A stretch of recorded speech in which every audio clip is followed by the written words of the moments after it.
Retomando então aqui o nosso estudo da Revista Espírita, nós estamos na edição de janeiro de 1860, o artigo que nós estamos estudando, O Espírito de um Lado, o Corpo do Outro, conversa com o espírito de uma pessoa viva. Esse então é o nosso terceiro encontro.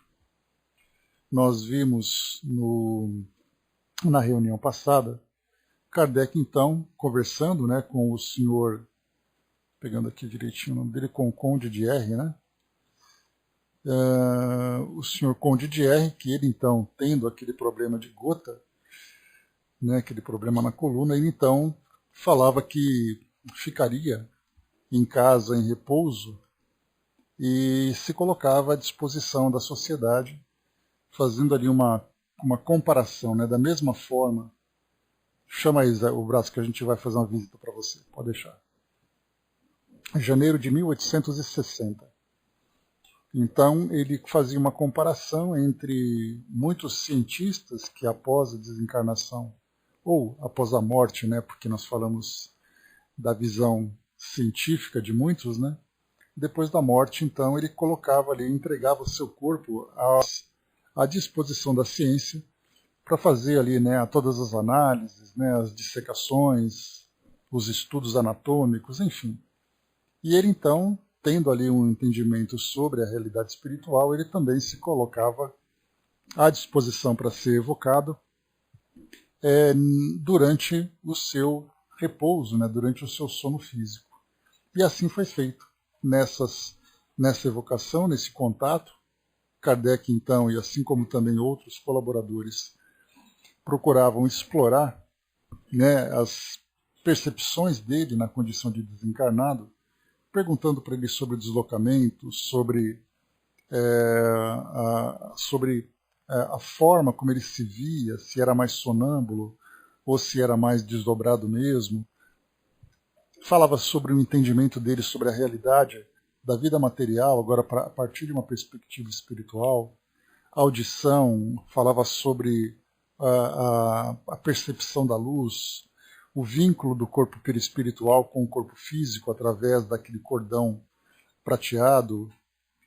Ele falava também aqui, Kardec perguntava algumas questões para poder saber se ele tinha realmente entendimento a partir dos conceitos doutrinários, se o corpo, se era o corpo que se encontrava, se era o corpo que tinha consciência ou se era ele próprio, perguntando se o corpo sonhava enquanto ele estava aqui, enquanto ele se encontrava reunido na sociedade, se ele tinha a percepção das existências anteriores,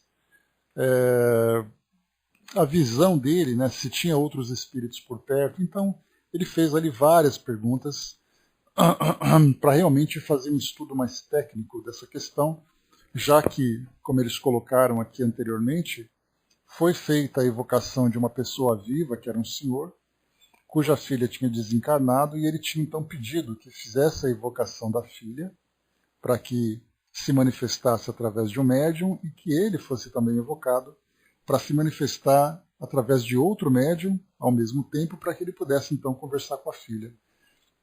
Isso foi feito, o contato foi estabelecido, mas na verdade ali, tudo o que aconteceu naquela reunião foi muito mais de cunho pessoal, falando ali da família, falando da relação dos dois, e não foi possível explorar essa experiência para poder entender realmente ali as percepções dos espíritos. Por isso então o Conde de R se propôs a ser evocado, se propôs ali a comparecer à sociedade através da evocação, através do desdobramento, para que tivessem ali um aprendizado maior.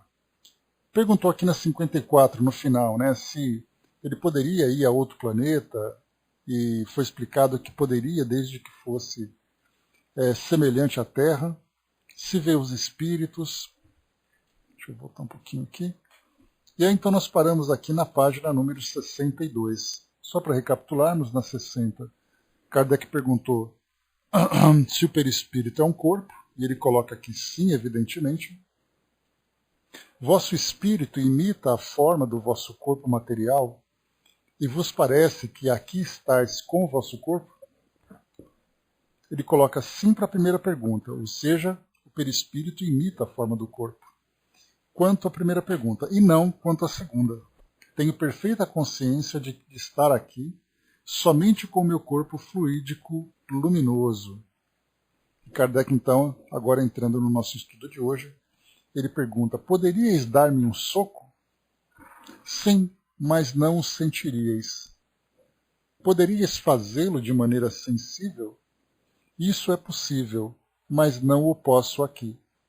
Aí a gente vai fazer então uma comparação, bom dia Angelina, fazer uma comparação com aquele artigo que nós estudamos aqui na revista, que também Kardec publicou lá no livro O Céu e o Inferno nas Entrevistas, né, a história de um danado, ou o assassino de Caustaleudary. Vocês se lembram que a gente já comenta várias vezes sobre eles.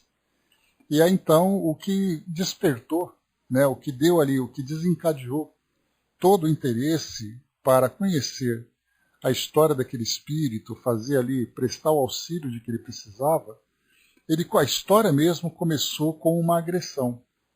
Então era ali um senhor que morava numa residência, e essa residência se encontrava exatamente onde ficava a residência desse espírito 250 anos passados. E aí então esse senhor desencarnou. E o filho dele, então, herdando aquela residência, aquele imóvel, foi até lá, eu não me lembro exatamente se ele foi morar ou se ele foi viver, se ele estava apenas ali cuidando do imóvel, mas ele levou um tapa no rosto. Um tapa forte, que provocou nele naturalmente ali um espanto muito grande, e a partir dessa agressão que ele sofreu, e já que ele se encontrava sozinho em casa, ele então pediu para que um padre fosse fazer o exorcismo e outras pessoas procurassem lhe prestar algum tipo de auxílio, até que a história então chegou até Kardec e ele fez a evocação desse espírito. Aqui nós vemos então que o Conde de R não pode, ele disse que é possível fazer, mas ele não pode fazer ali. Né? Aí a gente não entende exatamente qual é a limitação que ele apresenta de não poder fazer ali, se é ali por causa, pelo fato dessa agressão física, ser ali algo contra, né, os valores morais, o padrão de moralidade, o padrão de vibração, na verdade, naquele ambiente, a assistência dos espíritos superiores. Né? Sim, existe efeito físico, né, sem dúvida. Tanto que já comprovamos, e temos várias outras histórias também, que contam, né, a intervenção dos espíritos aqui na vida corpórea através, né, do contato físico com as pessoas. Bom dia, Osmar. Então, lá ele diz então que não é possível, provavelmente por causa do padrão vibratório, né, de todo o envolvimento fluídico e do acompanhamento dos espíritos lá na sociedade. Mas que é possível, tanto é assim que o próprio Kardec já viu isso também, analisando ali a história daquele outro espírito. 64. Se no momento em que estais aqui, vosso corpo morresse subitamente, que experimentaríeis? Eu lá estaria antes. Então a gente lembra que o espírito, então, quando ele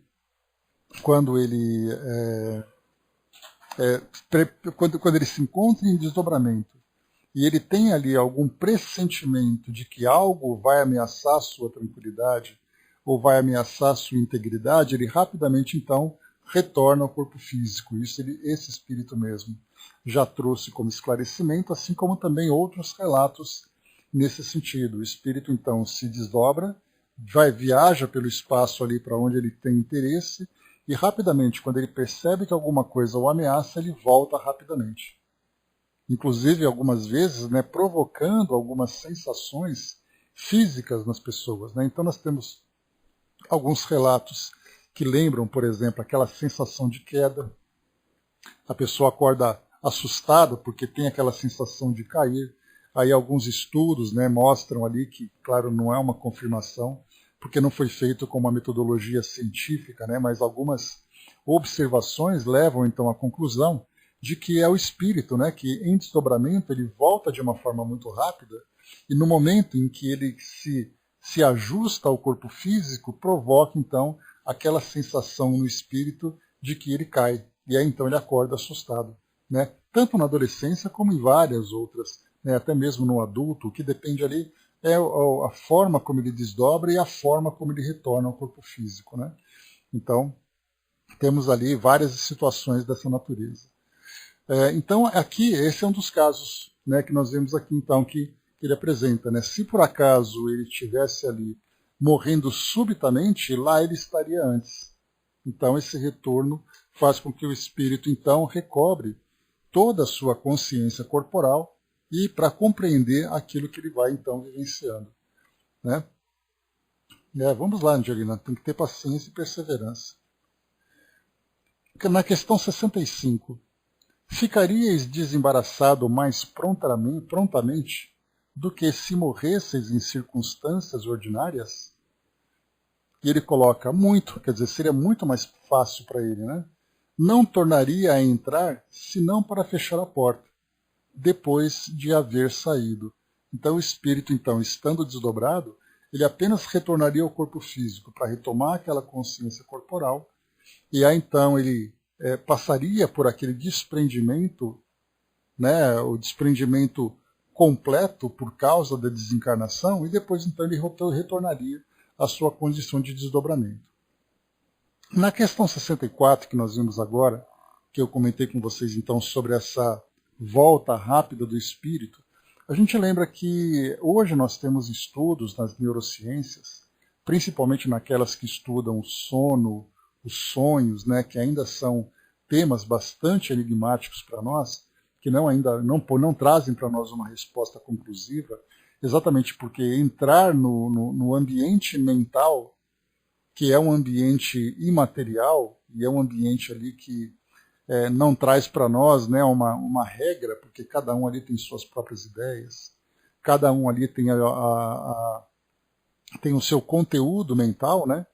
Então, mas tem ali estudos que são feitos através de análises de imagem, análises de medições de ondas elétricas do cérebro e tudo mais, através do eletroencefalograma, que mostra ali a forma como as pessoas entram nos diversos estágios de sono, aquele mais profundo, procuram fazer estudos sobre o significado dos sonhos. Nós, inclusive, quando estudamos sobre o sono e o sonho aqui do Livro dos Espíritos, eu trouxe para vocês uma série de reportagens chamado Labirinto do Sono, que foi veiculado na TV, na Band, que era uma reportagem que passava no Jornal da Band, uma reportagem ali de 5 minutos cada episódio, né? E eu trouxe para vocês todos os episódios daquela reportagem. E aí, claro, a visão era completamente materialista, né? Então falava das pessoas, dos estímulos que elas tinham, se elas conseguiam interpretar corretamente o sono, a visão dos psiquiatras, psicólogos falando sobre isso. Então era uma visão meramente materialista. Mas quando nós estudamos, então, a partir da visão espiritual, não apenas espírita, mas espiritual, nós começamos então a partir dos ensinamentos que nós temos, das experiências que são vivenciadas de um modo muito mais claro, nós temos então o entendimento de que o sono permite que o espírito então, através do repouso do corpo físico, se destaque parcialmente do corpo físico, e ele então vivencia experiências agora no ambiente além da matéria. Então, lembra de Valdo Franco que nós temos no sonho 3 caminhos diferentes que nós podemos analisar, né? O primeiro é o espírito vivenciar uma experiência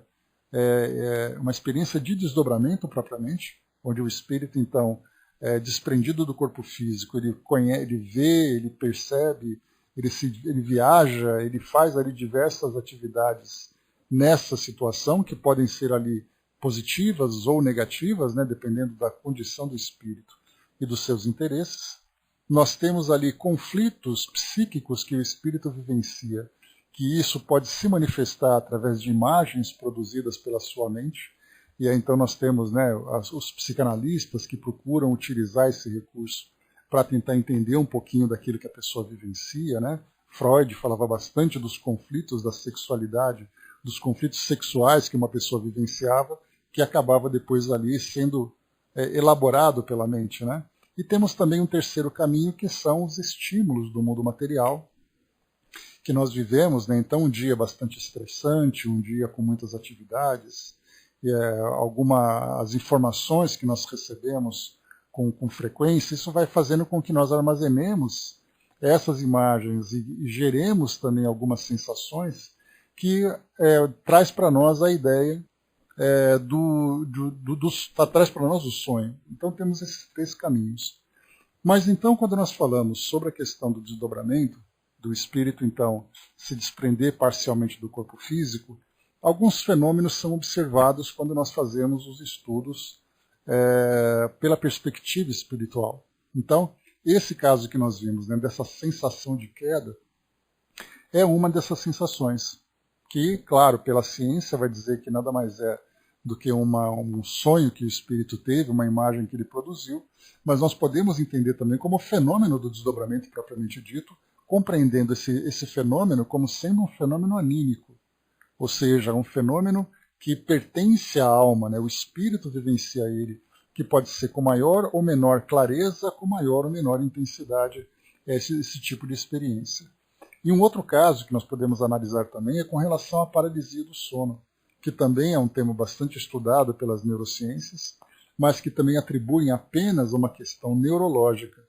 Mas no caso das vivências do espírito, olhando por essa perspectiva espiritual, a paralisia do sono também é atribuída, segundo alguns estudiosos da doutrina espírita, a esse desdobramento do espírito, que ele então ali, deslocado parcialmente, realiza ali as suas atividades, e no momento do retorno ele não traz ali, né, ele não recobra esse controle corporal de imediato. Então ele vai tendo ali uma aproximação e esse processo vai acontecendo de uma forma mais lenta. Por isso, então, algumas vezes o indivíduo tem ali consciência do que está acontecendo, mas ele não consegue ter o controle do corpo físico. E somente depois ali de alguns segundos é que ele vai gradualmente, então, tendo essa vivência. Né? Então nós trouxemos também nessa mesma série de reportagens falando sobre o sonho, algumas pessoas que trouxeram depoimentos, falando sobre a sensação de estar paralisado, a sensação de que tem alguém observando, uma sensação de medo muito grande. Então, dentro dessa visão espiritual, nós podemos entender também que muitas vezes o espírito desdobrado tem contato com outras entidades.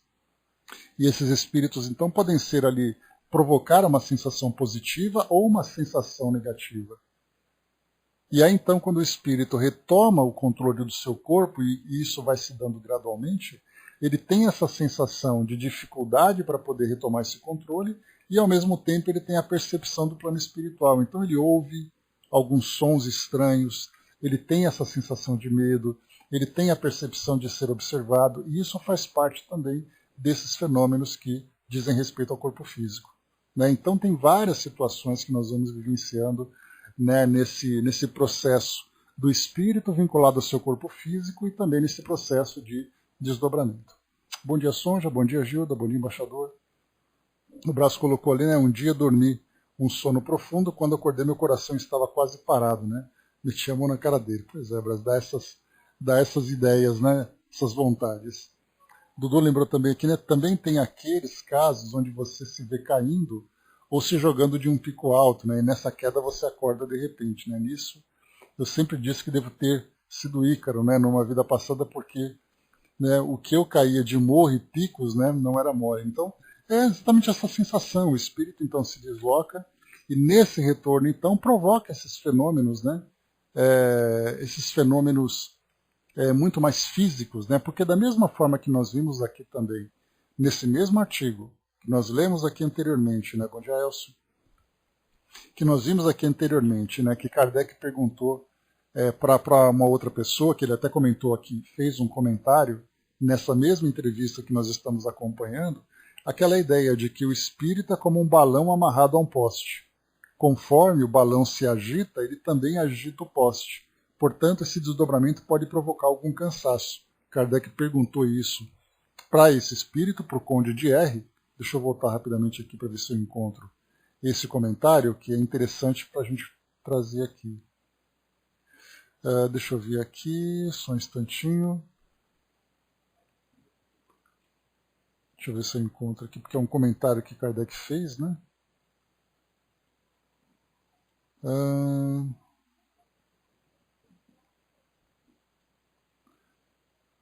Aqui eu não vou encontrar agora, nós vamos acabar perdendo um pouquinho de tempo aqui.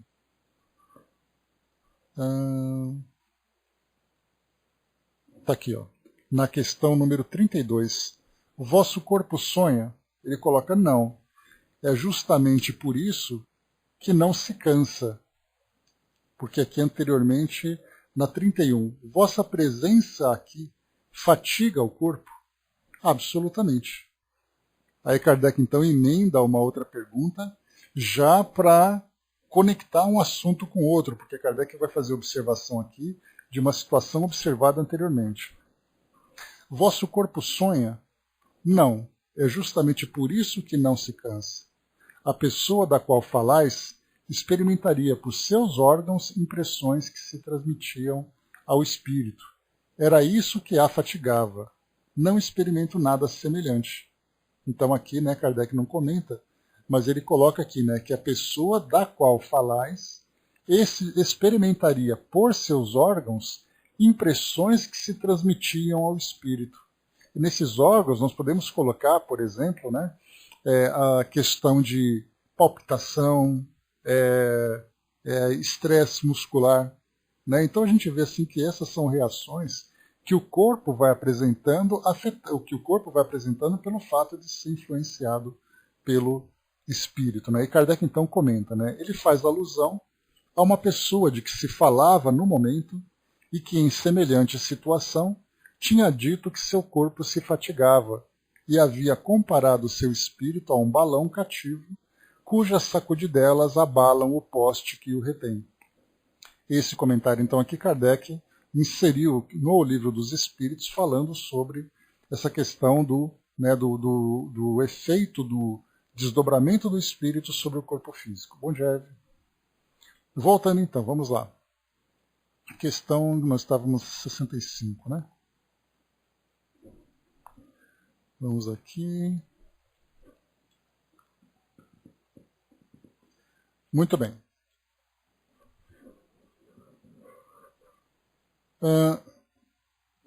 66. Dissestes que sofreis de gota. Não concordais com o vosso médico aqui presente, que pretende seja um reumatismo nevrálgico? Que pensais? Então o médico disse que talvez essa dor seja um reumatismo, e aí ele não concorda. Né? O que pensais agora na condição de desencarnado? Já que estáis tão bem informado, penso que isso deve bastar. Na 67, o próprio médico. Em que vos baseais para supor que seja gota? Ele responde, é a minha opinião. Talvez me engane, sobretudo se estáis tão certo de não vos enganar. Então, na discussão ali entre médico e paciente, né? O médico novamente. Seria possível uma complicação de gota e reumatismo? Então ambos teríamos razão. Não nos restaria senão nos abraçar. Essa resposta provocou risos na Assembleia. Isso vos faz rir de nos ver rindo? Mas as gargalhadas. Então não me entendeis? Né? Então aqui, né, percebe aqui a questão do bom humor nos espíritos. Né? Então aqui mostra claramente, né, a Assembleia toda ali dando risadas numa sessão mediúnica, o que contraria muito aquela ideia, né, de tanta seriedade e aquele ambiente sisudo, quase que sacro numa reunião mediúnica, né? E aqui a gente percebe que os espíritos naturalmente, não pomposo, Dudu, não é a ideia do pomposo, é a ideia do sério, do sombrio, do rígido, né? Que você não admite qualquer tipo de bom humor. Então é diferente, né? Porque nós, inclusive, quando estudamos o Espírito Alfredo, que o Alamar trouxe para nós através das transcrições da reunião, quando ele fazia uma brincadeira, porque, para quem não se lembra, o Espírito Alfredo, ele foi frequentador de um centro espírita aqui de São Paulo, depois ele desencarnou e ele, depois de um tempo, se manifestou na reunião mediúnica da própria instituição que ele frequentava. E ali nós tínhamos aqueles frequentadores que eram, digamos assim, tinham uma visão mais descontraída, né, que só eram aprendizes, curiosos e tudo mais, mas ao mesmo tempo nós tínhamos outros ali que eram, assim, vamos dizer, aqueles mais antigos, né, mais ortodoxos, e eles não admitiam qualquer tipo de mudança no padrão de trabalho. E aí então o espírito, né, o espírito Alfredo, ele contava algumas piadas, falava do Palmeiras, que ele era torcedor, e as pessoas riam e conversavam e tudo mais, e aí então esse senhor rapidamente chamou a atenção de todo mundo, dizendo que aquele tipo de comportamento não era um comportamento de uma reunião séria. Mostrando exatamente isso, né? Essa ideia de que uma reunião séria é quando você tem ali todo mundo sério. E uma reunião deixa de ser séria quando você tem um ambiente mais descontraído. E quando nós falamos das reuniões da sociedade lá com Kardec, muitas vezes se pensa que a reunião que acontecia lá eram todas reuniões muito sérias, muito rígidas, que não se admite qualquer tipo de espontaneidade. E aqui nós vemos exatamente o contrário, né? Então, se o médico e o paciente tivessem razão, os dois então não restaria outra coisa senão se abraçarem. E Kardec coloca a observação: essa resposta provocou risos na Assembleia. Isso vos faz rir de nos ver rindo, mas as gargalhadas, então não me entendeis? Então já mostra aqui que a espontaneidade de uma conversa, pois é, Brás, né? E o detalhe é que muitas vezes se comenta dentro do meio espírita a respeito do humor e tudo mais, e aí se lembra, né, que naquela época em que as fotografias eram feitas, né, existia um padrão em que as pessoas ficavam sérias, as famílias, todas elas muito bem posicionadas, né, então o homem sentado, a mulher ao lado, as crianças ali com aquela roupinha bem arrumada, aquelas imagens sérias e tudo mais. Então a gente imagina que a vida de Kardec girava em torno das fotografias que nós conhecemos. E, na verdade, aquela é uma fotografia clássica que tinha ali um propósito sério, mas que não necessariamente retratava a sua vida. Né? Como um homem de bom humor, um homem descontraído, um homem que tinha ali o seu momento em que havia necessidade de um certo cerimonial, mas também havia aquele momento em que ele lidava com a vida de uma forma absolutamente natural. E as reuniões mediúnicas também acontecem dessa mesma forma. Né? Fotografia para identidade, fotografia para publicações e tudo mais, né? Você não vai, né? Você tem que saber separar uma coisa da outra. Né? Aqui então só trazendo para vocês o detalhe, né? Para a gente poder, né, pensar exatamente nessa realidade, né? Que uma conversa espontânea não significa que ela não seja séria. O que vai tornar a conversa séria, a reunião séria ou não, é o seu conteúdo. Não necessariamente a forma como ela se desenvolve. Né? Né? E porque também, Tico Teco, nos tempos atuais, os trabalhos espíritas eles são muito comparados com aquilo que é trazido nos livros, na literatura do século XIX. Mas a literatura não reflete necessariamente a realidade do que era vivido dentro de uma reunião. Traz ali apenas a essência didática do tema. Né? Então, enfim, a gente faz essa comparação. Questão número 70. Disseste que o lírio verde é um remédio eficaz contra a gota. Lembrando que ainda se debate sobre essa questão do remédio para esse tratamento da gota. Né? De onde vos veio essa ideia, tendo em vista que, desperto, não a sabieis? Servi-me dele outrora. Foi, portanto, numa outra existência? Sim, e fez-me mal.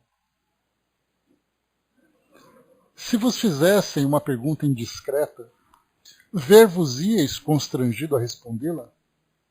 É muito forte. Tentai. Então, quer dizer, aquele Kardec faz uma pergunta para saber se o espírito se sente constrangido, né? Porque aqui é uma pergunta indiscreta e tudo mais.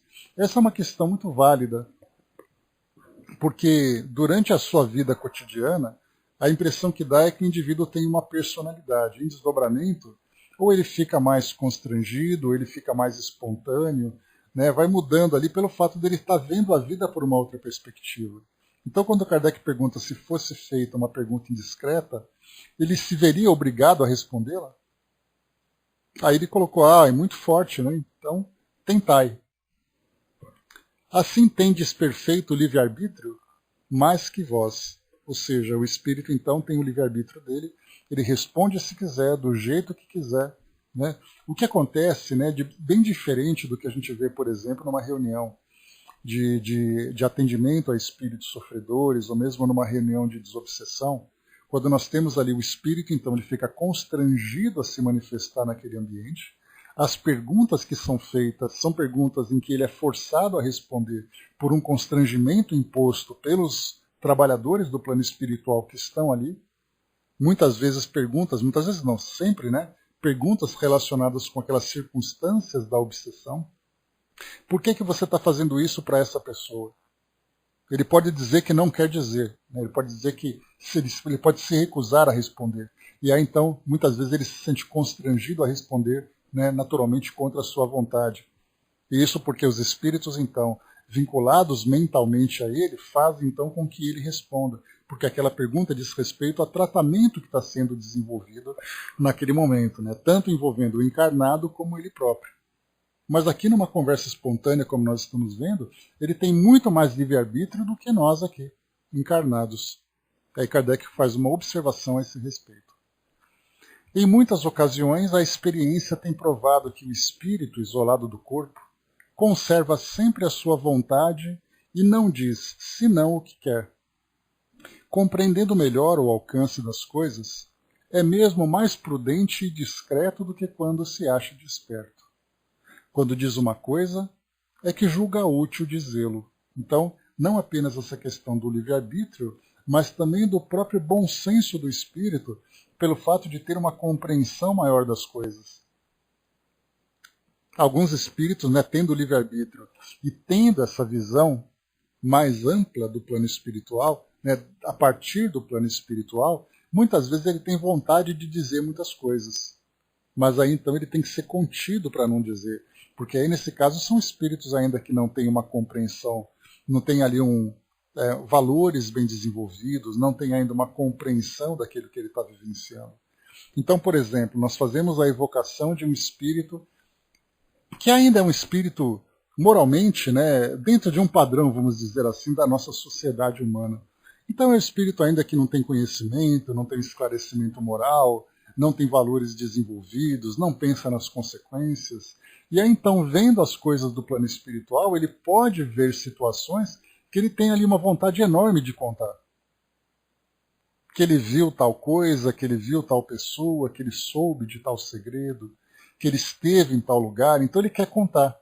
E aí então, muitas vezes é perguntado, você viu tal pessoa? Muito bem, retomando, pessoal. Então, nós comentávamos, né, sobre essa questão do espírito, então, se sentir constrangido, né, em ter que falar alguma coisa. Outras vezes ele é impedido de falar alguma coisa, e quando ele tem, então, lucidez sobre a condição dele, e tem ali também um entendimento, né, sobre a necessidade de discrição, de usar o bom senso e tudo mais, então ele acaba também se mantendo ali em silêncio. É o caso, por exemplo, quando a gente coloca ali um espírito que sabe que alguém vai desencarnar, alguém próximo, por exemplo, numa reunião mediúnica, ele sabe daquela informação, mas ele é constrangido a não comentar nada exatamente pelo problema que pode ser gerado por esse tipo de comportamento. Então, por isso nós temos aqui essa questão do livre-arbítrio, e muitas vezes ele perde o livre-arbítrio ou ele é forçado, né, a revelar alguma coisa de acordo com as circunstâncias. O que a gente sabe sempre é que o plano espiritual se encontra sempre atento a essa relação que existe entre o mundo espiritual e o mundo material. Avançando um pouco mais então, questão número 74. Teríeis tido a liberdade de não vir quando vos chamamos?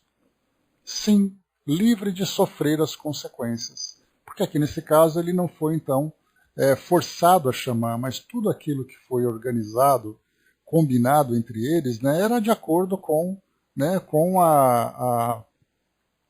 de acordo com as circunstâncias e o interesse da sociedade. Nesse caso, por exemplo, ele foi evocado e ele compareceu. Mas vamos supor que nós queiramos fazer a evocação de alguém encarnado para forçá-lo a comparecer numa reunião mediúnica. Para a gente pensar numa situação alguém, por exemplo, que tem ali um problema grave ali na sua vida, pelo seu comportamento, pelas suas escolhas, pelas suas crenças ou pela sua personalidade. E aí nós pensamos assim, vamos fazer uma reunião mediúnica, vamos evocar essa pessoa para que ela venha aqui, para que a gente possa esclarecê-la de alguma forma. Nesse caso, o espírito, então, ele é forçado a comparecer naquela reunião. Aí, então, o que é colocado para nós é que o espírito tem liberdade de comparecer ou não, a menos que seja algo absolutamente necessário em circunstâncias que nós ainda não compreendemos. Não sabemos até que ponto os espíritos, então, podem forçar alguém para essa evocação, através dessa evocação. Mas supondo, então, né, se livre de sofrer as consequências, ele poderia simplesmente se recusar. Mas Kardec pergunta, quais seriam essas consequências? Se me recusar a ser útil aos meus semelhantes, principalmente quando tenho perfeita consciência de meus atos, sou livre, mas sou punido. Que gênero de punição sofreríeis? Seria necessário vos desvelar o código de Deus, e isso seria muito longo. Se nesse momento alguém vos insultasse, dizendo coisas que, desperto, não suportaríeis, qual o sentimento que experimentaríeis? O desprezo. Então não procuraríeis vingar-vos? Não. Aqui a gente percebe então que isso vai de acordo com a natureza moral do espírito, né? De que ele simplesmente ou trata com indiferença, com desprezo, ou com vingança, dependendo da personalidade do espírito, né? 79, para a gente finalizar aqui nas duas últimas. Fazeis uma ideia da posição em que ireis ocupar entre os espíritos quando lá estiverdes completamente? Não, isso não é permitido. Então ele não sabe exatamente ali qual vai ser a companhia espiritual que ele vai ter, né, com qual grupo ele tem afinidade. E isso não é permitido, talvez aqui também por uma questão de não alimentar o orgulho, a vaidade, né? Ou mesmo não levar ali o espírito a um desespero, dependendo da sua condição. Porque se você diz para ele que ele vai estar ali em companhia de espíritos sofredores, desde já ele já começa a sofrer as consequências. Se por acaso é dito para ele que ele estará ali entre os chamados eleitos, ele pode então enaltecer a sua vaidade. Então, nesse caso, o espírito vai vivendo dia após dia ali no seu cotidiano, através das suas atividades, e aí então, quando chegar no mundo espiritual, ele será então naturalmente atraído, né, para o ambiente com o qual ele tem afinidade. E a última questão, no estado atual em que vos achais, credes que o espírito possa prever a morte do corpo? Algumas vezes. Contudo, se tivesse que morrer de repente, sempre teria tempo de a ele voltar. Né? Então aqui o que Kardec pergunta é que se ele tem alguma ideia de prever a morte do corpo. Né? A resposta que ele deu foi que se naquele momento ele tivesse essa percepção da morte, se ele teria então, se ele poderia voltar ali ao corpo. Né? Mas na verdade o que Kardec perguntou é, você desencarnado sabe se você agora liberto, né, temporariamente e parcialmente do corpo, você tem ali alguma ideia de quando vai acontecer a sua desencarnação? Então foi nesse sentido que Kardec perguntou, e nós vemos aqui que a resposta acabou tomando um outro caminho. Né? Mas enfim, essa aqui foi então a entrevista que Kardec fez com esse espírito, o Conde de R. Certamente uma experiência bastante instrutiva para a sociedade, da mesma forma também para todos aqueles que estudam a doutrina espírita, especialmente, né, dos fenômenos anímicos, dos fenômenos mediúnicos também. Então aqui deu para ter uma ideia do que o espírito vivencia, da clareza, da lucidez que ele tem, mesmo estando encarnado. Porque se aqui ele trouxe para nós, né, através dessas comunicações, ele trouxe aqui algumas percepções que ele tem da experiência que ele está vivenciando, e isso acaba sendo para nós algo bastante natural, já que nós, né, através do sonho, nós então ali vivenciamos experiências do mundo espiritual. Aliás, nós vivemos experiências cujas lembranças são registradas em sonho. Nós vivemos isso todos os dias, mas nós nunca paramos para analisar esses detalhes técnicos. Quando se sonha, né, nós temos ali vários eventos que vão acontecendo, experiências mais ou menos intensas, ninguém para ficar analisando o que ele está sentindo, o que ele está percebendo, né? Até porque, muitas vezes, quando nós nos concentramos em algum aspecto do sonho, deliberadamente, né, de propósito, para poder tentar entender alguma coisa, nós acabamos acordando, né? Que essa é uma grande dificuldade que acontece, inclusive, para quem vivencia, né, Braz, a viagem astral, o desdobramento. Então é preciso muito treino, mas o espírito, então, quando ele faz essa projeção astral, ele começa assim, bom, eu estou me desdobrando, deixa eu ver onde eu estou. Só o fato dele focar a atenção dele na realidade que ele está vivenciando, dá a impressão de que desperta a consciência e ele volta rapidamente ao estado de lucidez, né? Então, o espírito precisa ter esse controle de saber se desdobrar e saber vivenciar essa experiência em desdobramento. Quantas vezes, né, eu tenho essas experiências, se por acaso você está tendo algum sonho desagradável, alguma coisa assim que lembra algum pesadelo, rapidamente eu percebo que é um pesadelo e começo então a me concentrar, fazer uma prece, quando eu percebo eu acordo. Né? E aí depois vem aquela preocupação, será que se eu dormir de novo vai acontecer? E aí o sono vem e vai embora, né? Mas rapidamente, quando você toma, recobra a lucidez, dá a impressão de que a consciência desperta, né? Rapidamente você é atraído de volta para a sua realidade. Né? O Brás colocou um dos grandes segredos, né? Perder ao medo de altura, né? Pois é. Então tem aí porque o espírito faz ótimas viagens para aqueles que conseguem ir longe, né? Porque tem espírito que vira pedestre, né? Ele está fazendo uma viagem astral, mas é uma viagem a pé, não é uma viagem qualquer. Muito bem, pessoal. Próximo artigo para nós aqui é um artigo longo também, chamado Conselhos de Família. Kardec traz para nós aqui uma lembrança. Deixa eu pegar rapidamente aqui. Aqui. Deixa eu só abrir de novo aqui o livro que eu tinha fechado. Bom, Kardec traz a seguinte referência para nós. Então, conselhos de família, estudamos então essa experiência de uma pessoa viva em desdobramento. Conselhos de família. Certamente nossos leitores se lembram do artigo. O pessoal está chovendo um pouquinho forte, que se eu cair de novo pode ser alguma piscada na luz aqui, tá? Certamente nossos leitores se lembram do artigo que publicamos no mês de setembro último, sob o título Uma Família Espírita. Na verdade, é Intimidade de uma Família Espírita. Né? Só para a gente poder lembrar aqui. Fazendo uma recapitulação, Kardec diz assim: a senhora G enviuvou há 3 anos, ficando com 4 crianças. O filho mais velho é um amável rapaz de 17 anos e a filha mais jovem uma encantadora menina de 6 anos. Desde muito tempo essa família se dedica ao espiritismo e antes mesmo que essa crença se tivesse popularizado como hoje, o pai e a mãe tinham uma espécie de intuição que diversas circunstâncias haviam desenvolvido. O pai do Sr. G, que tinha aparecido diversas vezes em sua juventude e cada vez o prevenia de coisas importantes ou dava conselhos úteis.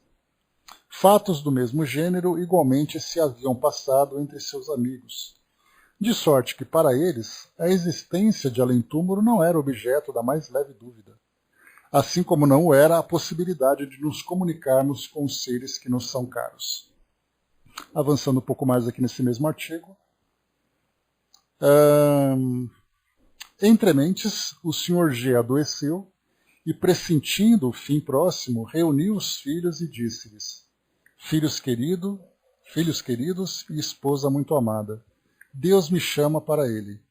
Sinto que vos deixarei daqui a pouco, mas sinto que encontrareis em vossa fé, na imortalidade, a força necessária para suportar corajosamente essa separação, assim como levo o consolo de que poderei sempre estar entre vós e vos ajudar com os meus conselhos.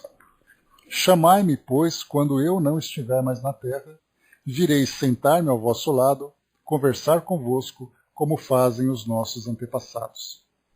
Na verdade, estaremos menos separados do que se eu partisse para um país longínquo.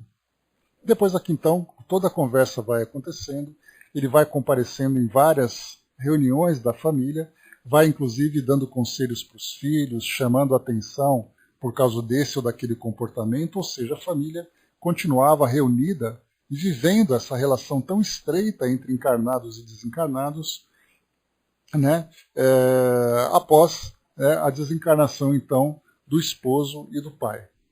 Kardec, então, aqui nesse outro, por isso que ele chama atenção, né, se nós lembramos desse artigo. E ele coloca: as comunicações seguintes são muito semelhantes. Com efeito, são conselhos ditados numa reunião íntima por um espírito eminentemente superior e benevolente. Distingue-se pelo encanto e pela doçura do estilo, a profundeza dos pensamentos e, além disso, por matizes de extrema delicadeza apropriados à idade e ao caráter das pessoas a quem eram dirigidas. O Sr. Rabach, negociante de Bordeaux, que serviu de intermediário, houve por bem autorizar a sua publicação. Só podemos felicitar os médiuns que obtêm coisas semelhantes. É uma prova de que tem simpatias felizes no mundo invisível.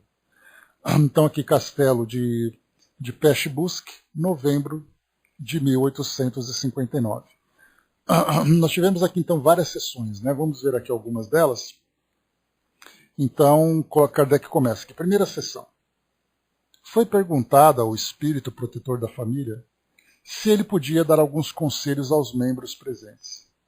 Ele respondeu: sim, tenham confiança em Deus e procurem instruir-se nas verdades imutáveis e eternas que lhes ensina o livro divino da natureza.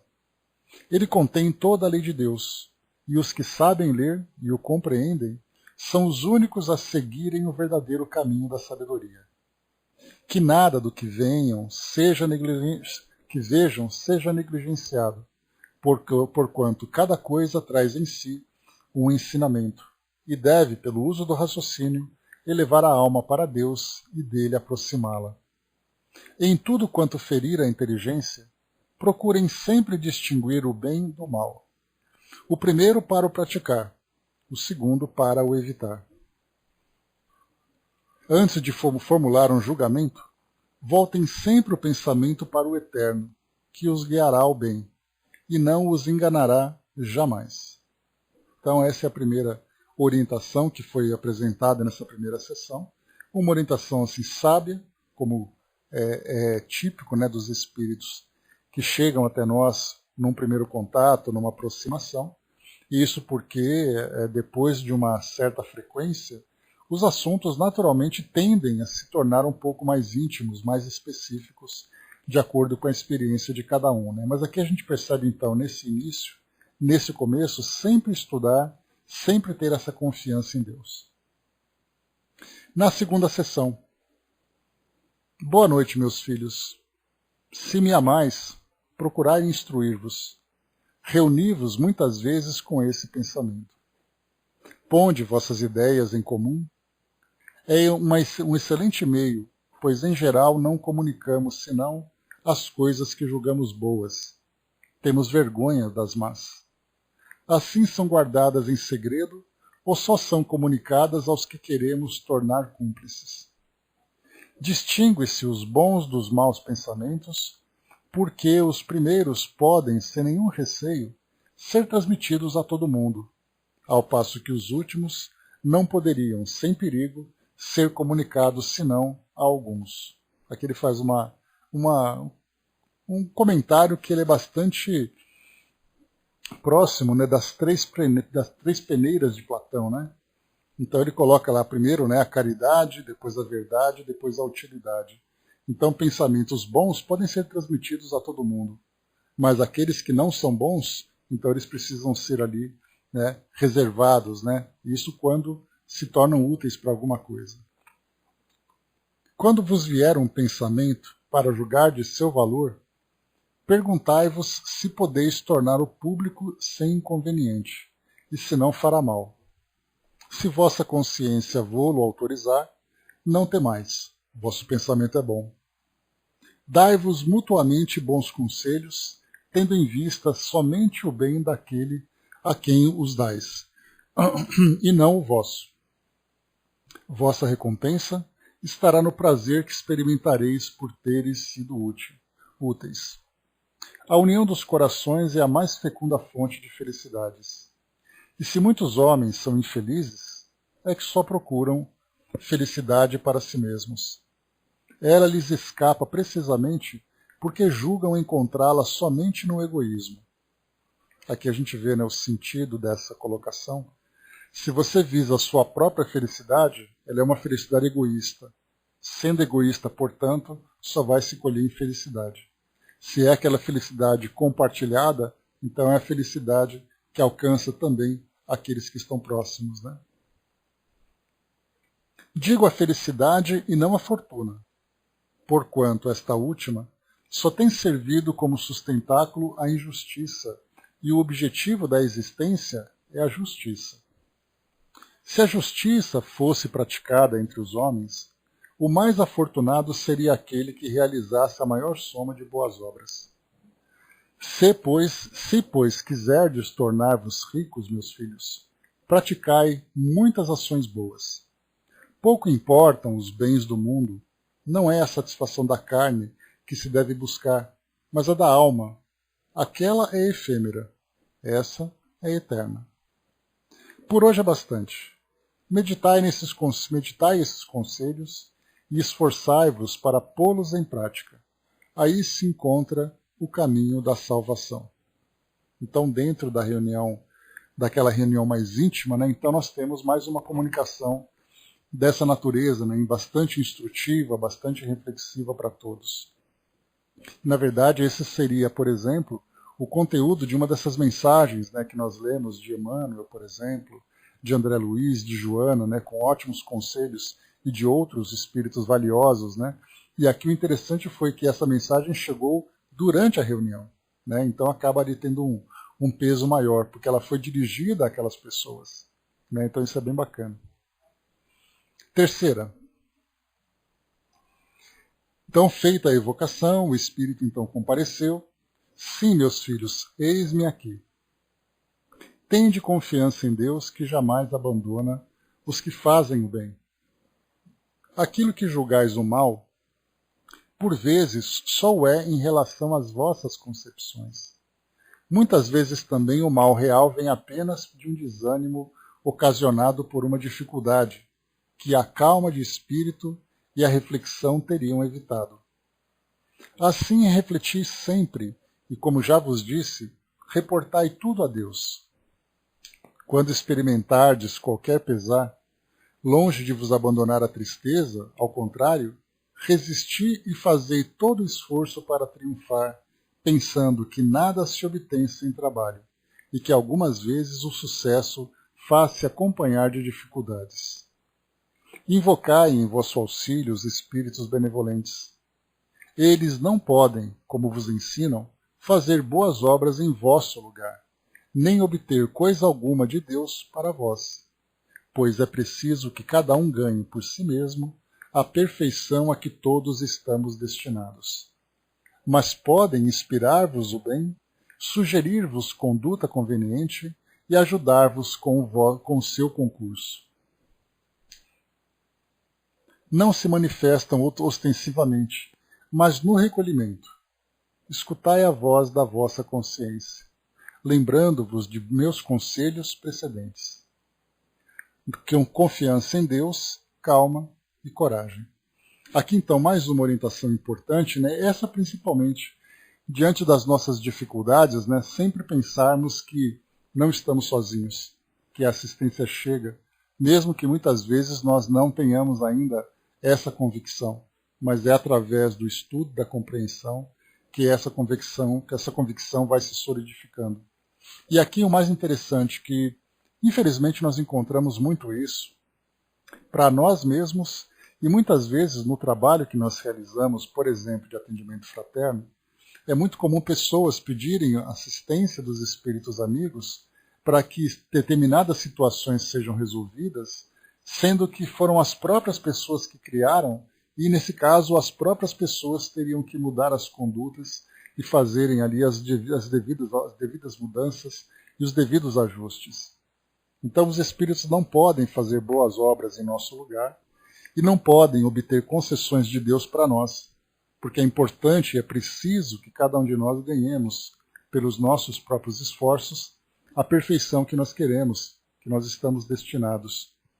Mas o que os Espíritos podem fazer, e Emmanuel então coloca isso também nas suas orientações, lá no livro O Consolador, quando ele diz assim que a prece pode não resolver o problema, mas vai te fortalecer diante do problema.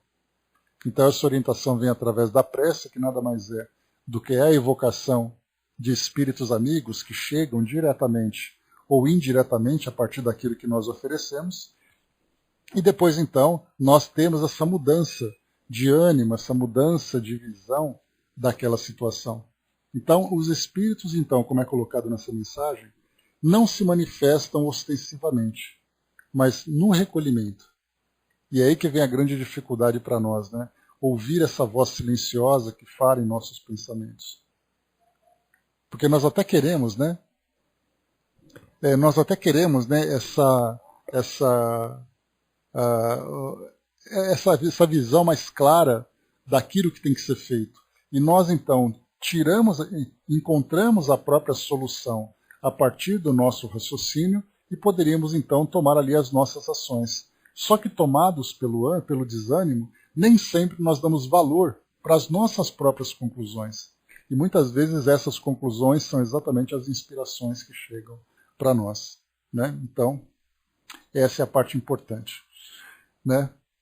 Pois é, Tico Teco, são experiências que cada um tem que vivenciar, mas se a gente tiver o foco sempre no objetivo maior, que é através da perseverança, é através da determinação, é através da confiança, da dedicação, do esforço que nós vamos sempre ali, né, fortalecendo cada vez mais as nossas ações, né, e também ali fortalecendo cada vez mais as nossas convicções, eis aí então que nós estamos no bom caminho. Agora, se desanimarmos, né, infelizmente nós acabamos perdendo grandes oportunidades de aprendizagem.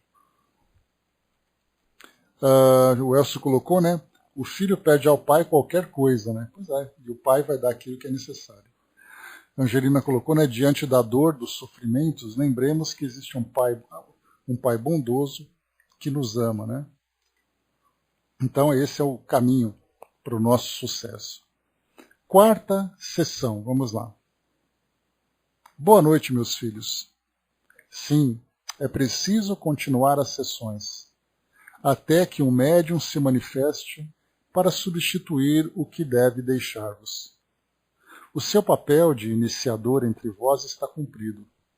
Continuai o que começastes, porque também servireis um dia à propagação da verdade que, nesse momento, é proclamada no mundo inteiro pelas manifestações espíritas. Persuadi-vos, meus filhos, manda para nós, Dudu. Persuadi-vos, meus filhos, de que, em geral, o que se entende na terra por espírito não é espírito senão para vós. Depois que esse espírito ou alma separa-se da matéria grosseira que o envolve, para vós não tem mais corpo, porque vossos olhos são materiais, não mais os veem. Mas é sempre matéria, relativamente aos que são mais elevados que ele. Para vós, crianças, vou fazer uma comparação muito imperfeita, mas que, no entanto, poderá dar-vos uma ideia da transformação a que chamais impropriamente de morte. Imaginai uma lagarta, que vedes diariamente. Quando se esgota o tempo de sua existência nesse estado, ela se transforma em crisálida. Passa ainda algum tempo como tal, e depois, chegado o momento, despoja-se de seu invólucro grosseiro e dá origem a uma borboleta que voa. Ora, a lagarta, ao deixar sua natureza inferior, representa o homem que morre. A borboleta simboliza a alma que se eleva. A lagarta arrasta-se no chão. A borboleta voa para o céu. Mudou de matéria, mas ainda é material. Se a lagarta raciocinasse, não veria a borboleta, que, entretanto, teria saído da carapaça apodrecida da crisálida. Portanto, o corpo não pode ver a alma, mas a alma, envolvida pela matéria, tem consciência de sua existência, e o próprio materialista, por vezes, o sente interiormente. Então, seu orgulho o impede de concordar e ficar com sua ciência sem crença, sem se elevar, até que finalmente ele chegue à dúvida. Nem tudo, porém, está acabado, porque nele a luta é maior. Será apenas uma questão de tempo, porque, meus amigos, lembrai-vos de que todos os filhos de Deus foram criados para a perfeição. Felizes os que não perdem tempo pelo caminho. A eternidade compõe-se de 2 períodos, o da prova, que poderia chamar-se de incubação, e o da eclosão, ou entrada na vida verdadeira, que chamai a felicidade dos eleitos. Então aqui, uma explicação a respeito da morte. E como Kardec comentou, lá em cima, muitas vezes ele utiliza uma linguagem mais simples de acordo com a pessoa que recebe essa comunicação.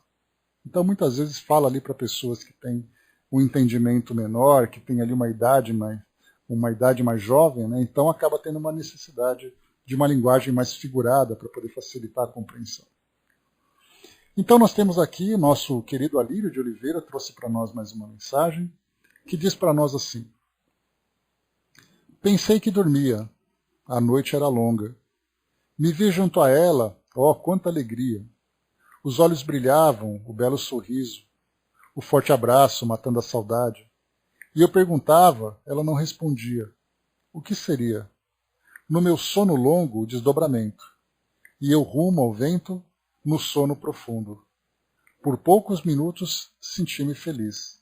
Na volta ao corpo, deitado na cama, o sono acabou e ela aqui ficou. Um dia, quem sabe, nos vemos de novo. E nesse retorno da transformação na desencarnação, a volta se faz, a tua imagem viva e bela junto de mim se faz. Né? Então aqui ele trouxe para nós, obrigado Alírio, pela contribuição aqui para nós. Traz aqui para nós a ideia do sonho, né? Que é bem interessante, né? Porque enquanto dormia, o espírito então tem ali todas as suas experiências. Mas depois ele volta ali para a sua realidade, aguardando a realidade material, aguardando então o momento, né, do encontro final. Né? Então, bem bacana esse poema que mostra para nós aqui tantos reencontros, né, que nós temos com os amigos do plano espiritual. E, aliás, essa é uma das grandes dificuldades que nós temos. Né? Muitas vezes nós recebemos pedidos de pessoas no nosso trabalho, mensagens de amigos desencarnados, de amores desencarnados. Né? E aí então nós falamos que através do sono, através do sonho, nós temos contato com as pessoas. Mas claro, né, isso não é o suficiente, porque o sonho para nós acaba sendo apenas ali uma imagem que não é real, mas que na verdade ela é bastante real a partir das experiências do espírito. Mas nós queremos lembranças que sejam ali mais claras, mais contundentes, né? Mas o detalhe é que quando nós recebemos uma psicografia, por exemplo, as palavras podem confortar.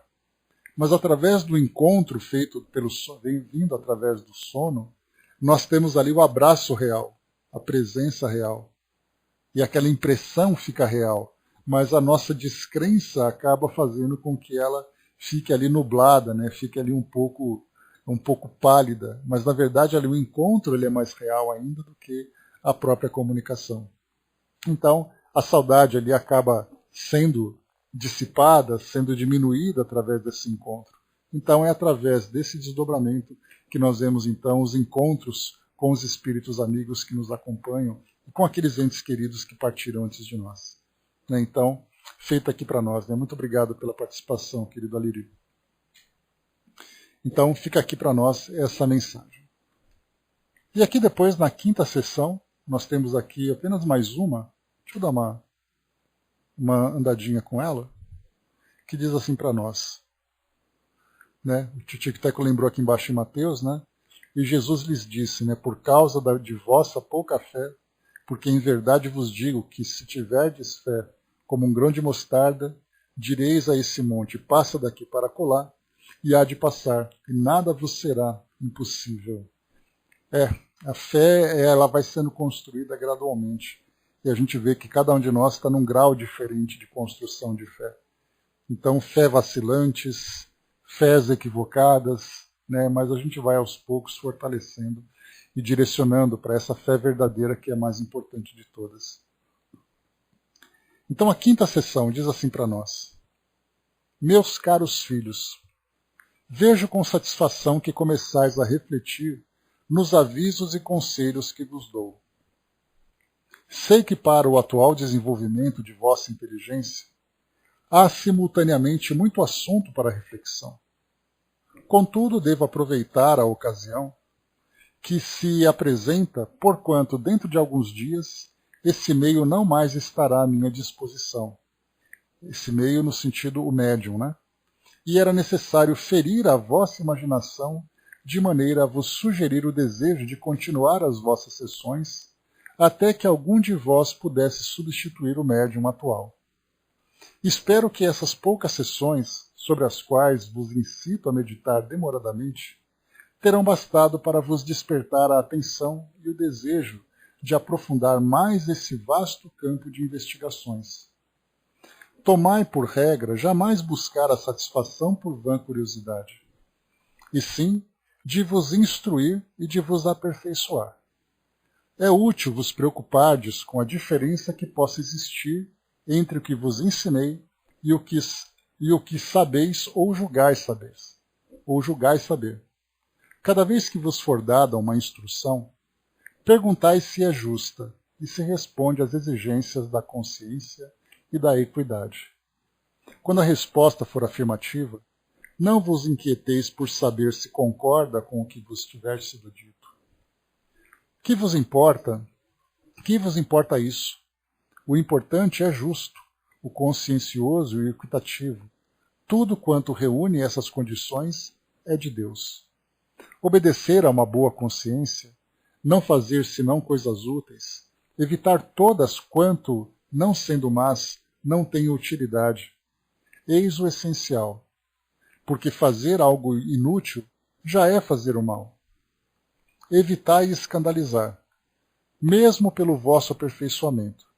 Há situações em que a simples vista de vossa mudança pode produzir um mau efeito.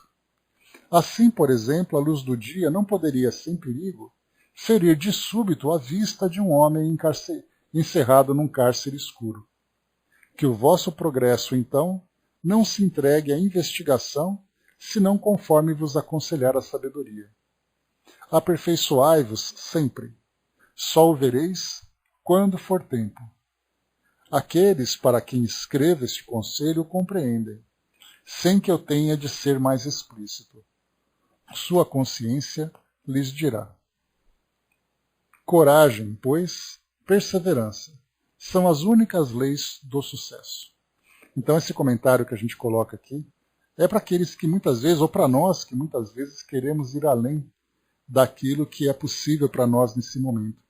Quando ele coloca, se a luz é a verdade, muitas vezes essa luz muito forte e chegando de uma forma muito súbita acaba cegando. Então é importante que a gente vá gradualmente se acostumando com essa claridade. E aqui coloca para nós, né, que evitar o escândalo, evitar o inútil, né, tudo aquilo que é possível fazer em prol do bem, nós já sabemos que estamos no caminho. E um comentário de Kardec, para finalizar. O último conselho não poderia ter aplicação geral. Evidentemente, o espírito teve um objetivo especial, como ele próprio disse. Do contrário, poderíamos enganar-nos quanto ao sentido e ao alcance de suas palavras. E aqui Kardec coloca também, naturalmente, né, que essa orientação era específica para alguém. Porque, do contrário, se nós esperássemos que as informações chegassem e não fosse possível para nós um aprofundamento através da investigação, nós não teríamos possibilidade de aprender mais, como Kardec mesmo fez. Então aqui ele não poderia investigar, ele não poderia perguntar, porque aí do contrário seria exatamente uma interpretação equivocada. Mas para aquele grupo a que esse espírito falava, pode dar essa ideia de que muitas vezes uma curiosidade desnecessária e apressada pudesse gerar algum tipo de problema. Mas o trabalho que Kardec fazia de investigação, de aprofundamento, ela tinha ali um embasamento, tinha ali a possibilidade de um aprofundamento. Por isso ele coloca essa observação final. Se fosse esperar isso, não instigar essa curiosidade para o aprendizado, deixaria então ali a própria doutrina espírita completamente paralisada. Então, meus amigos, encerrando por aqui o nosso estudo de hoje. A Chaconete colocou para nós, né? A fé é cega, inteligente, pensada, ou inerente a alguns seres, né? A fé é a natureza de todos, né? Todos nós somos levados, temos na nossa própria consciência a noção de Deus, a noção da nossa condição de espíritos imortais. Então a fé naquilo que para nós é invisível é algo natural, nós trazemos essa intuição, essa percepção dessa realidade. O problema é que pelo fato de nós não termos a clareza das nossas ideias, nós então vamos fantasiando a respeito, né, dessas imagens que são trazidas na nossa mente, e da mesma forma também nós vamos tentando ocupar ali as brechas, ocupar as lacunas que vão surgindo através da nossa imaginação e através dos estímulos que nós recebemos. Daí então a fé se torna cega, e se tornando cega ela se torna sempre um problema. Mas naturalmente a gente vai então aos poucos, né, fortalecendo cada vez mais a nossa razão, e com certeza também, né, fazendo com que a nossa fé seja cada vez mais racional. Essa é a parte importante. A Angelina trouxe para nós também aqui, né? Então, jamais estaremos sozinhos. Não somente o Pai nos ajudou e ajudará. Também observeis espíritos encarnados e desencarnados enviados por Deus para ajudar-nos, né? Para ajudar-vos na condição de seres humanos que sedes hoje. Portanto, a cada dia busqueis vossas almas para sentir intrinsecamente a presença de Deus e dos irmãos que continuam vos ajudando. Então, irmão do bem, trazendo para nós mais uma contribuição. Muito obrigado pela participação conosco, né? Então, essa confiança de estarmos acompanhados, de sermos sempre bem assistidos, é algo que nós temos que utilizar aqui como um mantra praticamente, né? Porque do contrário, a gente sempre vai ter essa dúvida permeando nossa mente, né? E fazendo com que, inclusive, nós alimentemos nessa descrença, o que infelizmente, né, acaba sendo a consequência de muito sofrimento para todos nós aqui no mundo material. Então, quanto mais nós tivermos esse entendimento de que a presença vem não apenas através de desencarnados, muitas vezes a mensagem, a ajuda, aquela mão necessária chega para nós através de encarnados também, que Deus faz com que nós nos aproximemos cada vez mais, né? Cada vez mais de nós para nos dar esse apoio. Então é isso, meus amigos. Muito obrigado, irmão do bem, que sempre presente aqui conosco, nos ajudando também aqui nesse entendimento nosso ainda tão limitado, mas que a cada dia se aprofunda e se expande um pouco mais, né, a respeito das questões do espírito, a respeito da nossa fé, a respeito das lições que a doutrina espírita passa para nós. Encerrando por aqui, então, meus amigos, o nosso estudo de hoje. Próximo encontro, as pedras de Java. Então, aqui Kardec apresenta uma carta para nós, trazendo, então, esse artigo, trazendo, então, esse tema.